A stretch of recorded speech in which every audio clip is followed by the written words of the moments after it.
সমস্ত নগরীর মধ্যে শ্রেষ্ঠ নগরী মক্কা নগরী। পৃথিবীর বুকে যত উপত্যকা রয়েছে সমস্ত উপত্যকার মধ্যে শ্রেষ্ঠতম উপত্যকার নাম বাইতুল মুকাদ্দাস। পৃথিবীতে হাজারো দিন রয়েছে, দিন সমূহের মধ্যে শ্রেষ্ঠতম দিন জুমার দিন। পৃথিবীতে হাজারো রাত রয়েছে, শ্রেষ্ঠতম রাত শবে কদর।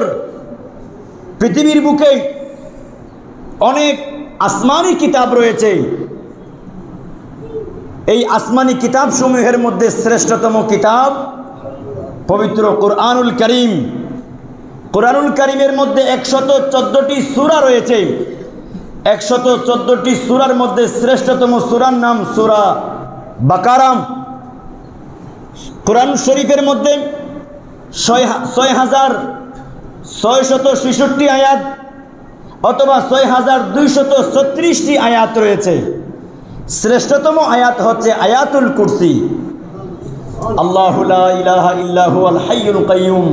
পৃথিবীর বুকে হাজারো পাথর রয়েছে, যেই পাথর আল্লাহর ঘর খানে কাবা শরীফের মধ্যে লাগানো আছে হাজরে আসওয়াদ। এই হাজরে আসওয়াদ পাথরটা শ্রেষ্ঠ। পৃথিবীর বুকে হাজারো কূপ রয়েছে, যেই কূপ থেকে পানি উত্তোলন করা হয়। কোন কূপ শ্রেষ্ঠ? যেই কূপ থেকে জমজমের পানি প্রবাহিত হয়। পৃথিবীর বুকে হাজারো লাঠি রয়েছে, শ্রেষ্ঠতম লাঠি যেই লাঠি ব্যবহার করতেন আল্লাহ নবী মুসা কালিমুল্লাহ। মাছের কি ফজিলত রয়েছে? মাছের কেন আফজলিয়ত থাকবে, শ্রেষ্ঠতম থাকবে? আল্লাহ বলেন মাছকেও আমি সম্মানিত করেছি, যেই মাছ আমার নবী হযরতে ইউনুস আলাইহিস সালাতু ওয়াস সালামকে পেটে ধারণ করেছেন। পৃথিবীর বুকে যত মাছ আছে সমস্ত মাছের মধ্যে শ্রেষ্ঠতম মাছ ওই মাছ যেই মাছে আল্লাহ নবী ইউনুস আলাইহিস সালাতু ওয়াস সালামকে পেটে ধারণ করেছিলেন। বড় করে বলেন সুবহানাল্লাহ।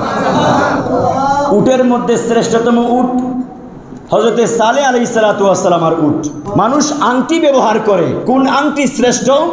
যেই আংটি আল্লাহ নবী হযরতে সুলাইমান আলাইহিস সালাতু ওয়াস সালাম ব্যবহার করেছিলেন। মাসের মধ্যে শ্রেষ্ঠতম মাস রমজান মুবারক। বড় করে বলেন সুবহানাল্লাহ।